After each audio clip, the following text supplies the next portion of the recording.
வணக்கம் குட்டீஸ். இன்றைக்கான கதை கவின் கையில் மாய ரேகைகள். ஒரு அழகான கிராமம். அங்கே இருந்தான் ஒரு புத்திசாலி பையன் கவின். ஒரு நாள் ஆலமரத்தின் கீழ் அமர்ந்திருந்த போது கவின் தன் கையை பார்த்தான். அச்சச்சோ, ரேகைகள் மிதமான ஒளியில் பிரகாசிக்க ஆரம்பித்தன. அவள் ஓடிப்போய் பாட்டியிடம் கேட்டான். பாட்டி சிரித்தபடி சொன்னாள், இதோ பாரு இதய ரேகை, நெஞ்சம் நன்சானவனுக்கு இதுதான் சின்னம். அவள் கையின் ஒளியில் கவின் மற்றவர்களுக்கு உதவுவதை காட்டினாள். பின்னே ஒரு நீளமான நேர்த்திரேகை. இதுதான் மூளை ரேகை.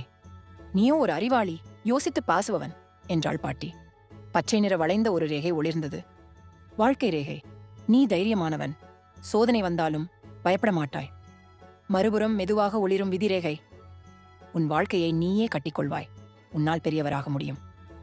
ஆண்டுகள் கழித்து கவின் மேடையில் நின்று கூறுகிறான், மாயம் என் கையில் இல்ல, அது என் மனதிலும் முயற்சியிலும் தான். பின்னணியில் வானவில் விரிகிறது. கைகளில் கோடுகள் இருந்தாலும் வாழ்க்கையை வடிவமைப்பது உங்கள் முயற்சிதான். இந்த கதை பிடிச்சா என்ன செய்யணும் குட்டீஸ்?